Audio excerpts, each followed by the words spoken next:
ក្រមុំល្អលើគេបើចំលោះទាំងស្រាប់នៅគ្នាល្មប់សម័យលោកគេបើចំលោះទាំងស្រាប់នៅគ្នាល្មប់សម័យលោកគេនៅមិនបានទេតែអើយកុំនៅយូរសម័យលោកដៃយ៉ាក់ដណ្ដឹងអូនស្រីកាប់អើធូរម្ដង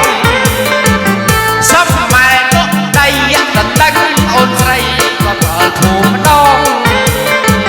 ក្បត់មានគេបងម៉ែអើយកុំនៅយូរសម័យលោកដៃប្រញាប់ខ្លាចស្រីមានគេគិតគូរសម័យលោកដៃប្រញាប់ខ្លាចស្រីមានគេគិតគូរបើបានជួបដូរអូនអើយសម័យលោកដៃបាន